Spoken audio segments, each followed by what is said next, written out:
Glory, glory, glory, glory, glory, glory. Glory, glory, glory, glory, glory, glory, glory. Glory, glory, glory, glory, glory, glory, glory. Holy, holy, holy, holy, holy, holy. Saint, saint, saint, saint, saint, saint est le Seigneur, le roi de l'univers. Le ciel et la terre sont remplis de sa gloire. Hosanna au plus haut des cieux. Seigneur, c'est avec beaucoup d'humilité, Seigneur, que je viens devant ton trône de majesté ce matin, Seigneur, te dire merci pour le réveil, pour dire merci for the awakening spirit. Hallelujah. I honor your marvelous presence in my life. I worship your holy name, Jesus, because you are worthy to be praised. You are worthy to be praised. You are worthy to be worshipped. Oh, tu es digne d'être loué, Seigneur. Tu es digne d'être élevé, Seigneur. Tu es digne d'être adoré, Seigneur. Alléluia. Gloire. Gloire à toi, Seigneur. Glory. Glory. Gloire. Gloire à l'agneau de Dieu. Glory, glory, glory to the Lamb. So you are glorious, and worthy to be praised. L'agneau est merveilleux.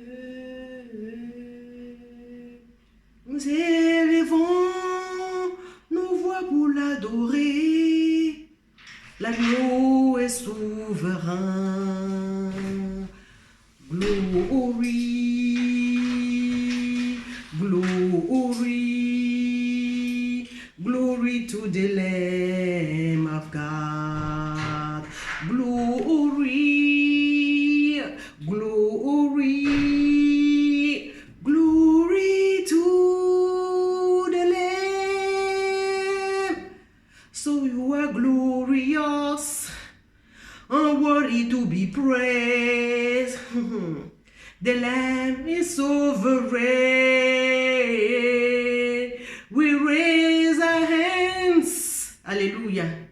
We worship you this morning. Nous élevons nos mains, Seigneur, pour t'adorer parce que tu es digne.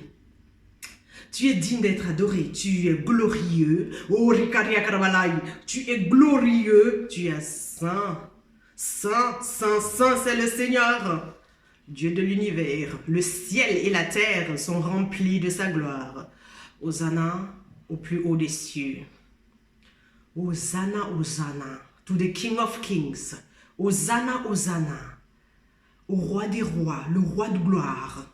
L'Éternel des armées.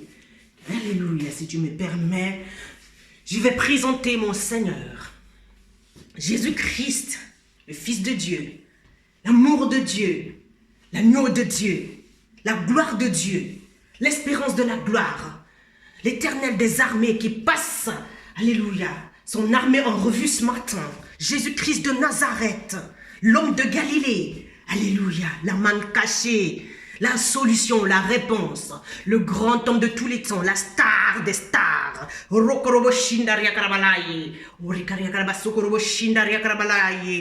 Alléluia, Emmanuel. Dieu avec nous. Emmanuel. Jéhovah Nissi, Jéhovah Shaman, Jéhovah Tekenut. Alléluia, Jéhovah Shalom. El Shaddai Adonai Elohim. Alléluia, voilà ses noms.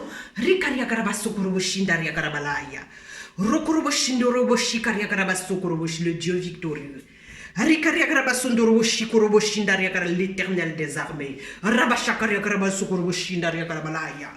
Je peux me glorifier en Jésus. Je peux me vanter en Jésus. C'est tout ce que je fais dans ma vie. C'est tout ce que je fais de ma vie. Alléluia, je fais de ma vie. Alléluia, un sacrifice pour le Seigneur. Je suis son sacrifice. Je suis le sacrifice du Seigneur. Je suis le signe du réveil. Je suis l'amour de Dieu. Je suis la gloire de Dieu. Alléluia. Quand il me voit, il doit se voir. Parce qu'il m'a créé à son image. Que quand il me voit, il se voit dans moi. Où es-tu ce matin? Le Seigneur te demande. Il te cherche pour te bénir, mon frère, ma sœur. Où es-tu? Où es-tu? Il voit ton ombre, il ne te voit pas. Le Seigneur te cherche partout. Sa voix est en train de faire le tour du jardin d'Éden pour savoir où tu es, où t'en es par rapport à cette situation.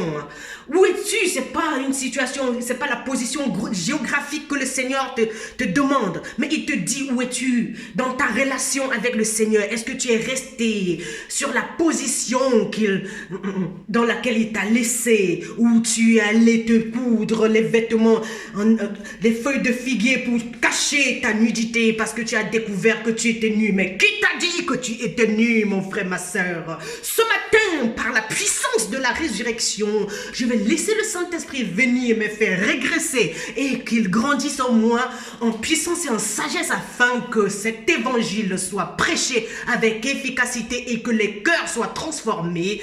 Alléluia, que nous soyons délivrés complètement dans le nom puissant de Yeshua Mashiach, c'est-à-dire le Messie, le Sauveur. Il vient ce matin, alléluia, dans son élégance. Il vient ce matin, alléluia, nous amener dans une dimension, alléluia, de révélation, Yeshua. Il vient ce matin nous promouvoir parce que nous sommes son armée, alléluia. Il vient ce matin passer son armée en revue. Si tu fais partie de l'armée, si tu fais partie de l'armée de Dieu, tu peux acclamer le Seigneur, le roi de gloire, le roi de justice, le roi de paix. Il est prince de paix, il est double prince de paix et prince de justice, souverain sacrificateur selon l'ordre de Melchisédek. Il descend dans sa superbe robe, prophétique dans son manteau, alléluia, prophétique pour venir te couvrir ce matin, mon frère, ma soeur, parce que toi, tu t'es couvert par tes moyens, pas les moyens de bord. Tu t'es habillé toi-même et toi, tu es nu. Dieu te dit ce matin, tu es nu parce qu'il te cherche. Il te cherche. Tu t'es couvert toi-même. Tu te protèges alors que le Seigneur t'a créé nu pour t'habiller de lui à sa manière. La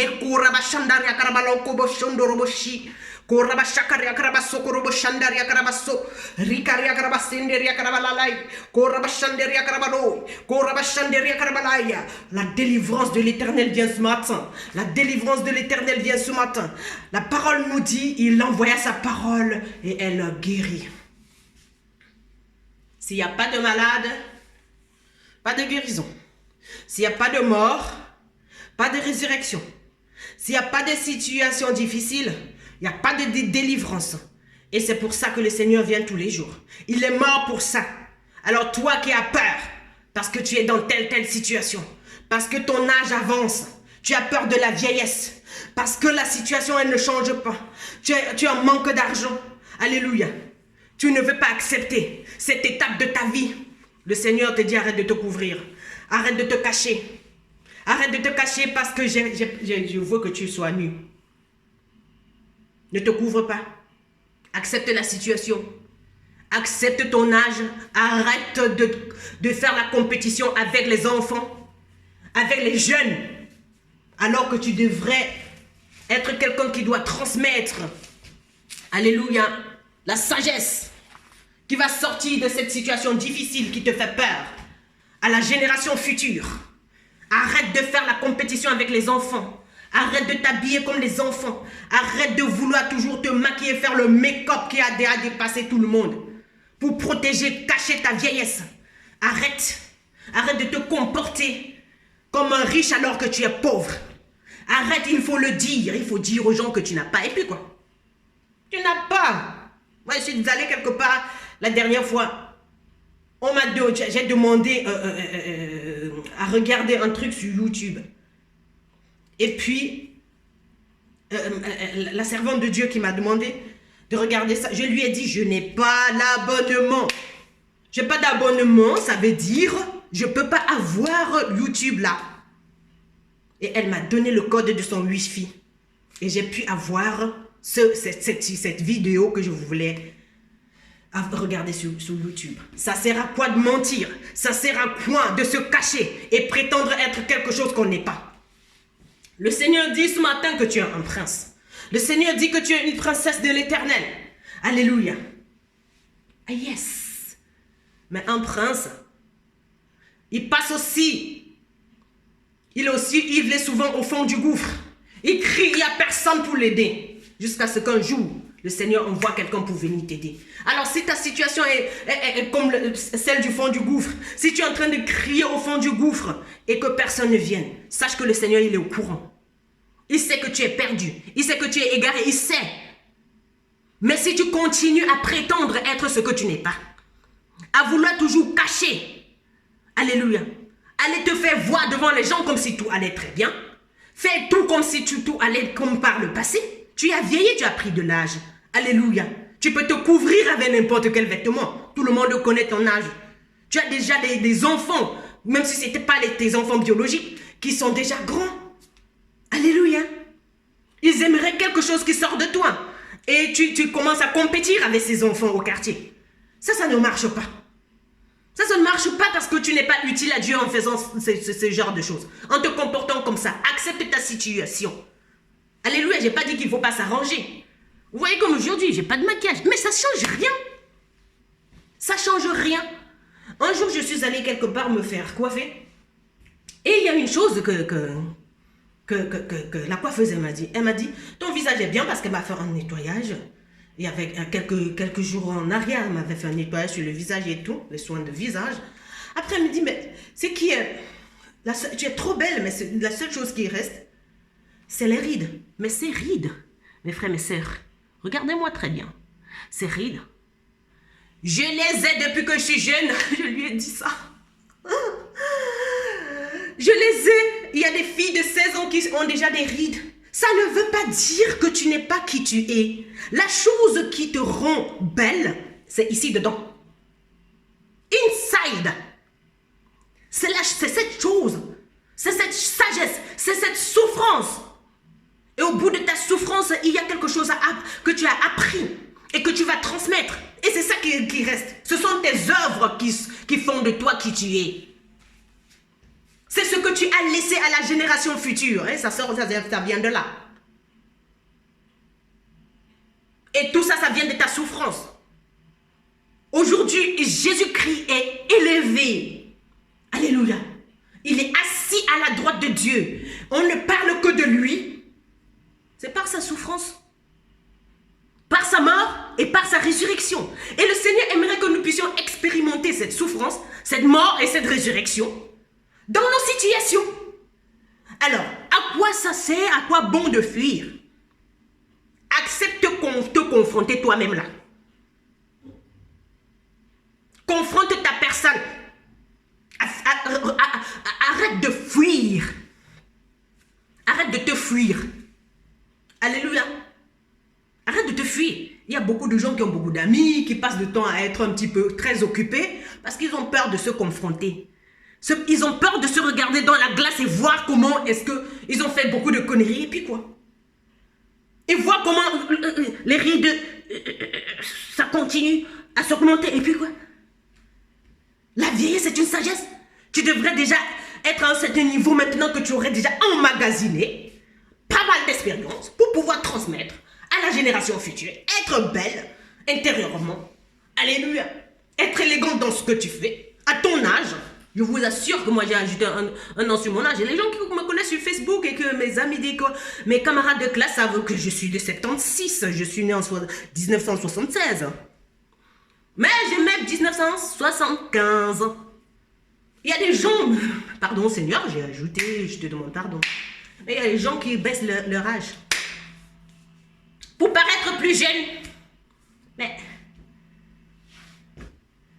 sois fier de cette étape de ta vie. Arrête de fuir. Arrête de fuir. Arrête de mettre toutes les foundations. C'est-à-dire make-up, tout ça là. Tous les cheveux faux. C'est même que maintenant là que j'essaye de me tresser même comme ça. Avant, je n'ai pas dit qu'il ne faut pas être belle. Mais tu peux être naturel. Qui t'a dit que tu es moche? Qui t'a dit qu'en mettant les crèmes, il y a les gens ici dehors, même la peau. Dieu va te bénir, comment il ne te reconnaît plus? La peau est devenue claire et les gens qui étaient clairs sont encore devenus plus clairs. Et jusqu'à là, ça ne marche toujours pas. Mais il faut comprendre que ce n'est pas ça qu'il faut. Tu as besoin d'être transformé dans ton être intérieur. C'est ça, Jésus, grandir en puissance et en sagesse dans quelqu'un. Mais il faut que... C'est la souffrance. C'est avec la souffrance. C'est dans le gouffre, au fond de ce trou, que tu vas expérimenter de grandes choses qui vont devenir un témoignage pour les autres demain. Et ça, tu seras utile à Dieu. Et Dieu va prendre gloire. Mais si tu continues à fuir, mon frère, ma soeur, je te dis, tu fuis ton âge, tu fuis tout. Tu fuis tes responsabilités, tu fuis les situations, tu fuis les circonstances. Tu essaies de paraître tout le temps. Tu essaies de tout faire, to cover up, to look like. Non. Fais semblant. Dieu s'appelle je suis. Me voici. Vous m'avez bien regardé? Je suis.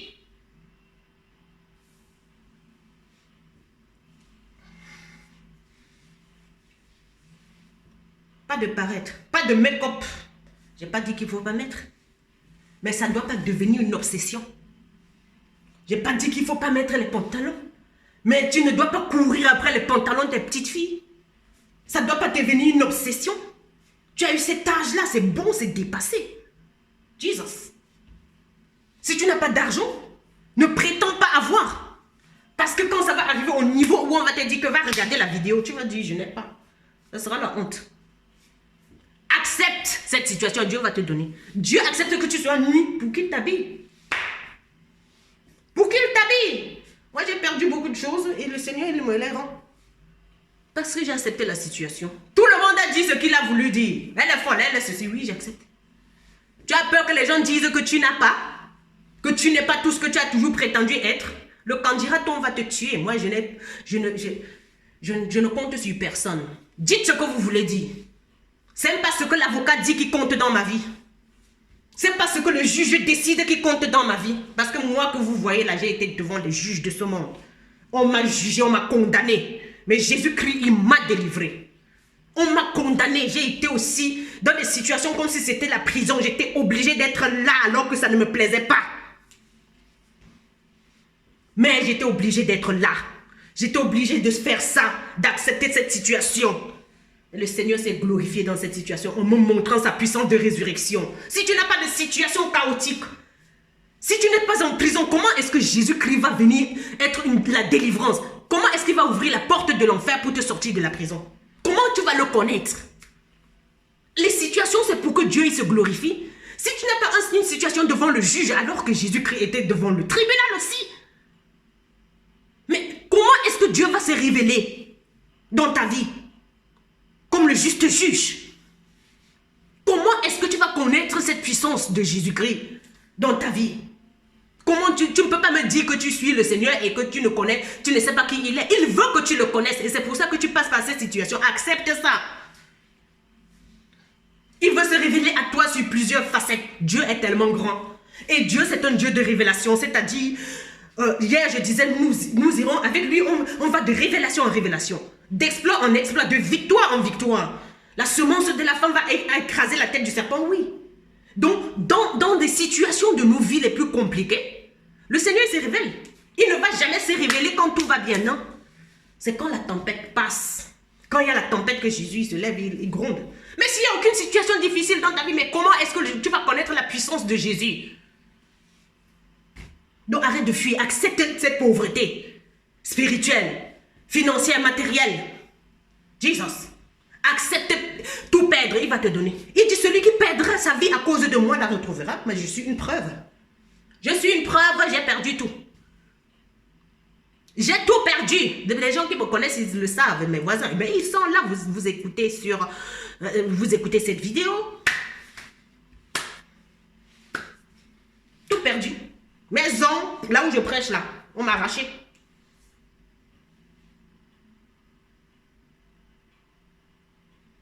Pas parce que je ne sais pas faire.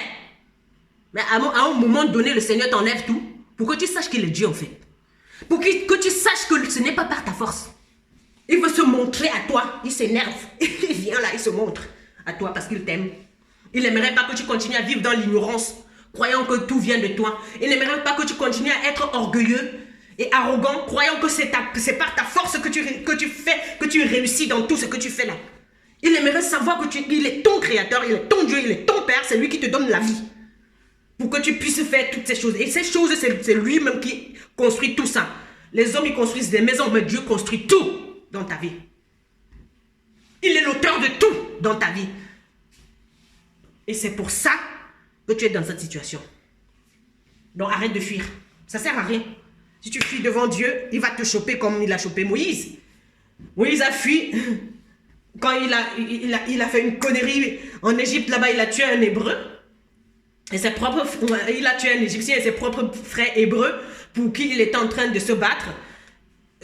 L'ont rejeté. Il a fui.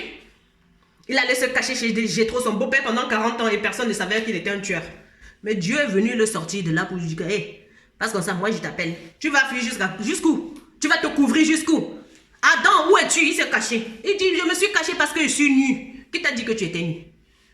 Pourquoi tu te caches? Pourquoi tu fuis? Le Seigneur, il t'appelle. Où es-tu? Ouah!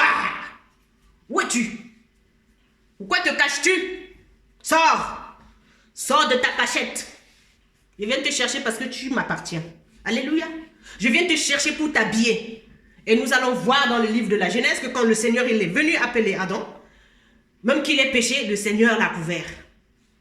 Il a tué un agneau, il l'a couvert. L'agneau, c'est le signe de ce Jésus-Christ qui est mort pour nous. Jésus-Christ t'appelle, mon frère, ma soeur, pour te couvrir. Pour couvrir la honte de ta nudité. Tu as fabriqué des choses pour te couvrir, pour couvrir ta saleté, pour couvrir ton péché, pour couvrir ton mensonge, pour couvrir ton manque d'argent, pour couvrir tes manques.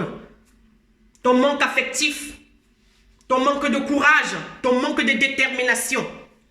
Alléluia. Ton manque de foi. Alléluia.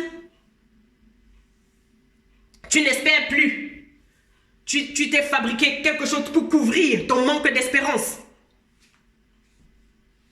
Pour couvrir ton manque de joie. Et tu as un genre de joie là, de mensonge. Quand tu vois les gens, tu ris, mais ça ne va pas. Arrête de te couvrir, sois honnête avec Dieu. Je suis nu, Seigneur. Et tu lui expliques. J'ai mangé le fruit de l'arbre. J'ai péché contre toi. Te demande pardon. Et tu vas vers les personnes. Le Saint-Esprit va t'aider. Arrête de te cacher. Arrête de te cacher. Ça ne sert à rien. Les crèmes ne vont rien changer. Les longs cheveux de mensonges ne vont rien changer. Alléluia. Les soutiens-gorge qui arrivent jusqu'à la gorge ne vont rien faire. Pour que tu paraisses jeune. C'est le mensonge. J'ai 42 ans. Et je suis fière. J'ai les enfants qui ont 80 ans. Qui m'appellent maman. À mon âge. Et je suis fière. Tu n'es pas fière d'être maman? Tu n'es pas fière d'être un papa? Pour enseigner la génération future? Tu veux compétir? Mettre les jeans, même les hommes là. Mettre les jeans qui ne sont même pas à votre âge. Il faut arrêter. Il faut arrêter. Nous allons arrêter et nous comporter comme le Seigneur aimerait. On ne va pas souiller le Seigneur. Le Seigneur nous a appelés à le représenter. Nous sommes les ambassadeurs de Christ. Dieu dit chaque être humain. Moi, je prêche aux blancs, aux noirs et tout le monde. Ils sont là, ils écoutent. La Bible dit que l'évangile sera prêché dans toutes les nations. La Bible dit que toutes les nations le verront. Comment? Donc quelqu'un qui accepte aller souffrir, accepte que c'est le Seigneur qui le relève de cette souffrance et que cette personne puisse ressusciter avec Jésus. Il s'agit de ça. Il veut te montrer sa puissance de résurrection dans cette situation qui a dépassé le monde. Ma situation avait dépassé le monde entier. Même les médecins ne pouvaient pas. On a dit que je suis folle. Je suis passée à l'expertise psychiatrique. C'est le même genre, devant les mêmes juges qui m'accusaient que moi je suis folle. Je suis restée là un jour devant les juges. Et les mêmes juges qui disaient que j'étais folle ont appelé les mêmes médecins qui disaient qui m'ont fait passer l'expertise. Et les mêmes médecins ont dit que cette femme elle est remplie d'une sagesse. Elle sait tout ce qu'elle fait. Tout ce qu'on a dit sur elle, c'est faux. Jusqu'à ce que tu arrives à ce niveau où tu laisses que le Seigneur te déshabille devant le monde et t'habille encore d'un manteau de justice. C'est ça la justice de Dieu. Tu aimerais connaître la justice de Dieu. Comment? Et dans tout ça, j'ai compris une chose. Pas seulement une, beaucoup de choses. Ça m'a enseigné l'humilité. Et je continue à être enseigné. Donc toi qui es devant les avocats, les juges là, on va te tirailler de ce côté, mais il faut aller dormir tranquille, hein, peu importe la situation. La situation est là pour que tu apprennes aussi à prier pour les juges qui t'accusent. Parce que tu es rempli d'onction. Jésus-Christ devant le Sanhédrin, c'est ça, c'est-à-dire le tribunal. Il faut lire la parole de Dieu. Il va là-bas parce qu'il est rempli d'onction, il est rempli de Dieu. Il est Dieu en fait, dans une chair. Alors si Dieu il habite en toi, j'ai dit hier dans une prédication, si tu sais que le Saint-Esprit habite en toi, acclame le Seigneur. On acclame. Mais maintenant quand il faut les situations pour montrer que le Saint-Esprit est vraiment là, pour montrer au monde, parce que les juges de ce monde ont besoin de ce juge qui est en toi. Et c'est pour ça qu'on te traîne devant les tribunaux. C'est pour ça que même tes frères, ils t'engueulent. Pour voir le juste juge qui habite en toi. Comment il va se comporter dans cette situation. Parce que les juges de ce monde, c'est les menteurs. Que Dieu... Excusez-moi. Que l'homme est un menteur et que Dieu soit la vérité. Dieu est vrai. Et l'homme, tous les hommes sont des menteurs. Il n'y a aucun homme sur la terre qui est juste. Mais quand Dieu habite en toi pour une période, pendant un moment, pour se glorifier, pour se montrer à tous ces gens qui mentent, parce que nous tous, nous sommes des menteurs quelque part. Nous tous, nous sommes nés dans le péché. Le jugement des humains, ce n'est pas ça. Mais si je peux savoir que tu es en train de mentir, et ce que je dis, c'est la vérité, parce qu'il habite en moi.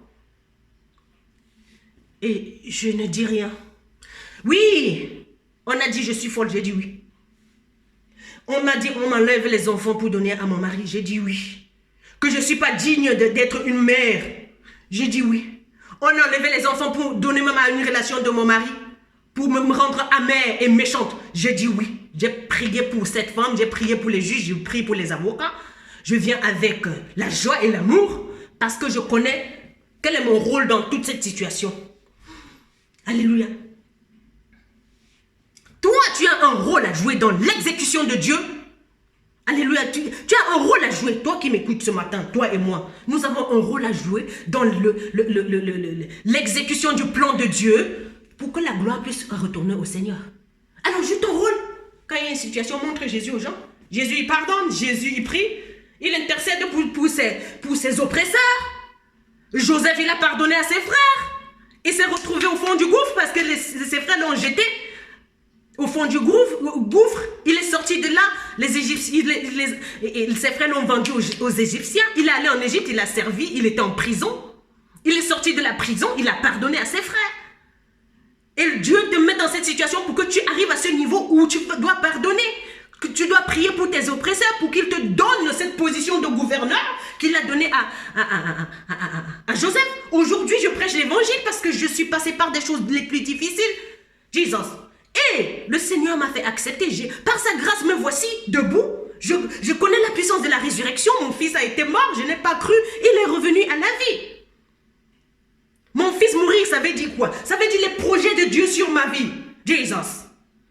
Et je refuse que c'est la vérité. J'ai vu cette situation. On m'a enlevé les enfants. Mon mariage s'est cassé. Je dis que c'est le mensonge. Je dis, je suis arrivé à un niveau où même ma coach me disait que divorce. J'ai dit non. Ce mot-là ne vient pas de mon Seigneur. Je connais mon Dieu. Je connais mon Dieu. Dieu va t'amener devant les situations où même les gens que tu aimes, même les gens sur qui tu comptes vont commencer à te conseiller mal pour voir si... Et Dieu permet ça pour voir si tu crois en lui ou si tu crois aux humains. Je suis la servante du Seigneur, pourquoi?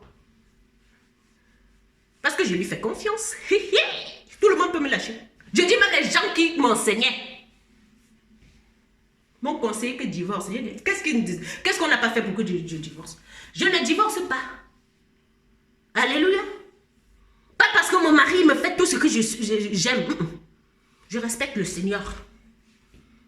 Je fais ma part. Si tu fais ta part, tu ne vas même pas voir le mauvais côté de l'autre. Si tu fais ta part, tu vas comprendre que même cette